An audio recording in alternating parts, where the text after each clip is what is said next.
اعوذ باللہ من الشیطان الرجیم بسم اللہ الرحمن الرحیم الحمد للہ رب العالمین والصلاة والسلام علی محمد وآلہ الطاہرین سیما بقیت اللہ اللہم اجل ولیک الفرج۔ موضوع سخن زیارت مبارکہ زیارت آل یاسین ہے۔ ہم سلسلہ گفتگو میں اس سلام پر پہنچے ہیں: السلام علیکہ یا خلیفۃ اللہ و ناصر حق۔ سلام ہو آپ پر اے اللہ کے خلیفہ اور اس کے حق کے مددگار۔ یہاں ہم چند نکات پر گفتگو کریں گے۔ سب سے پہلا نکتہ جو ہے وہ یہ ہے کہ خلیفۃ اللہ سے مراد اللہ تعالیٰ کا زمین پر جانشین۔ لفظ خلافت یا اسی طرح استخلاف جانشین کے لیے استعمال ہوتا ہے۔ پروردگار نے سب سے پہلے زمین پر حضرت آدم علیہ السلام کو اپنا جانشین قرار دیا۔ اس حوالے سے قرآن مجید کے اندر آیات موجود ہیں، جیسے بے عنوان مثال سورہ بقرہ کی آیت نمبر 30۔ اس میں پروردگار فرما رہا ہے وَإِذْ قَالَ رَبُّكَ لِلْمَلَائِكَةِ إِنِّي جَاعِلٌ فِي الْأَرْضِ خلیفہ۔ یاد کرو اس وقت کو کہ جب آپ کے رب نے فرشتوں سے کہا میں زمین پر خلیفہ قرار دینے والا ہوں۔ اسی طرح اللہ تعالیٰ نے اور انبیاء کو بھی زمین پر خلیفہ کا عنوان دیا، جیسے سورہ صاد میں آیت نمبر 26 یا داؤد انا جعلناک خلیفۃ فی الارض۔ اے داؤد ہم نے آپ کو زمین پر خلیفہ قرار دیا۔ اس سے پتہ چل رہا ہے کہ خلافت الہی ایک خاص الہی مقام اور منصب ہے کہ جس سے اللہ تعالیٰ نے حضرت آدم، اسی طرح بعض انبیاء کو اور اسی طرح کچھ اولیاء کو اس مقام سے نوازا ہے۔ بس اس سے ثابت ہوا کہ یہ ایک الہی مقام ہے اور یہ اللہ کا بنایا ہوا منصب ہے۔ اگر لوگ کسی کو خلیفہ بنائیں تو وہ لوگوں کا بنایا ہوا حاکم تو ہو سکتا ہے، لیکن وہ اللہ کا بنایا ہوا خلیفہ یا خلیفہ پیغمبر یا خلیفہ خدا نہیں ہو سکتا۔ ایک مناظرہ ہوا تھا مامون عباسی کے دور میں، اور اس کا ذکر جو ہے وہ امام رضا علیہ السلام سے متعلق جو کتاب ہے عیون اخبار رضا، اس میں یہ واقعہ کا ذکر ہے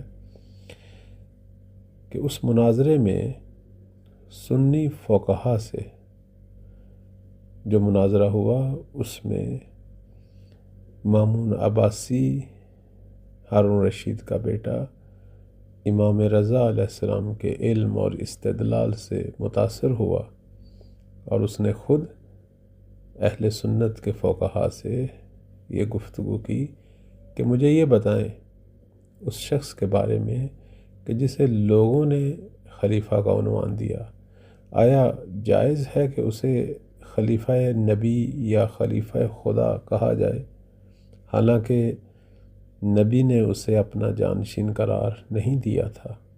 اگر آپ کہتے ہیں کہ جائز ہے تو اس صورت میں آپ کی بات درست نہیں ہے۔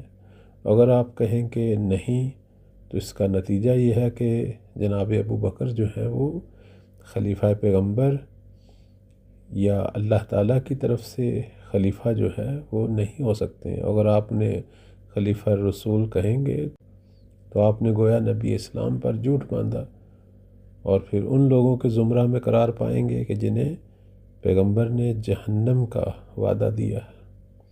اور مجھے یہ بھی بتائیں کہ آپ کی کون سی بات صحیح ہے؟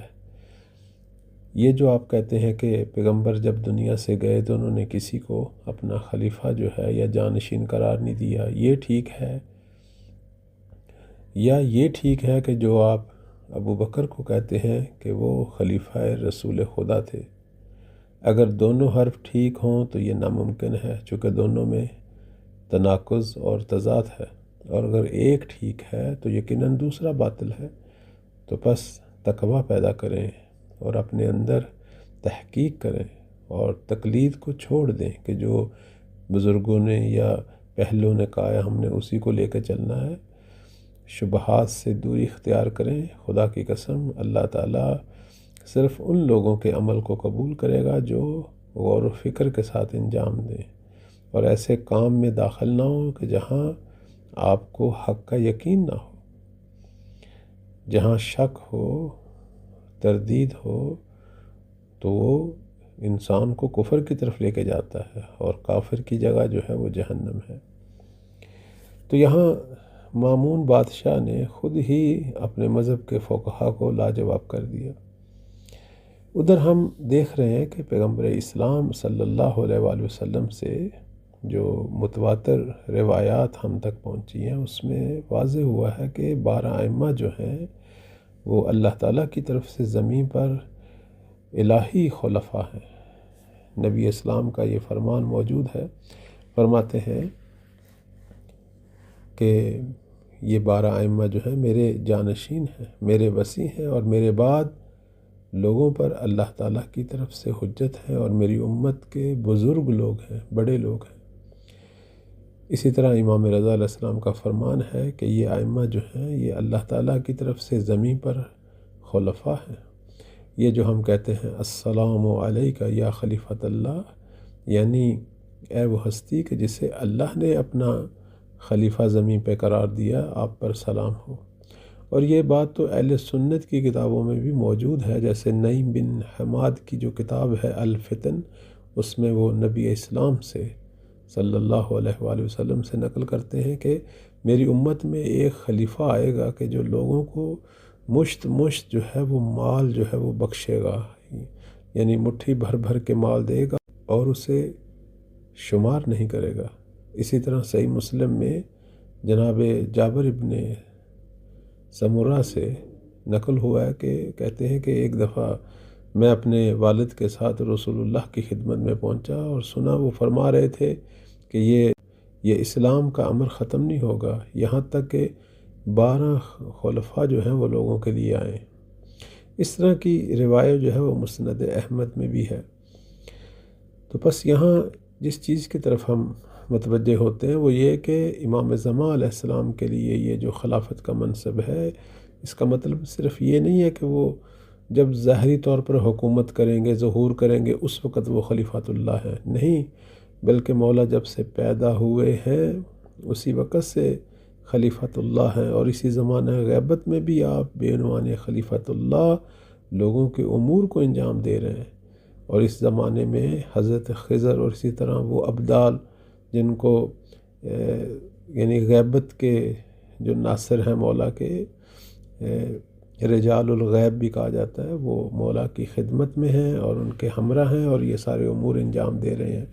اور جب مولا ظہور فرمائیں گے اور آپ کی ظاہری حکومت بپا ہوگی تو اس وقت جو ہے وہ دنیا خلیفۃ اللہ کے وجود کو دیکھے گی اور ان کے ذریعے پوری زمین پر الہی عادلانہ حکومت کو برقرار ہوتا ہوا دیکھے گی۔ اس وقت خلیفۃ اللہ کا وجود کامل طور پر اور واضح طور پر لوگوں کو نظر آئے گا، اور اللہ تعالی ہم سب کو وہ زمانہ دکھائے انشاءاللہ۔ والسلام علیکم ورحمۃ اللہ۔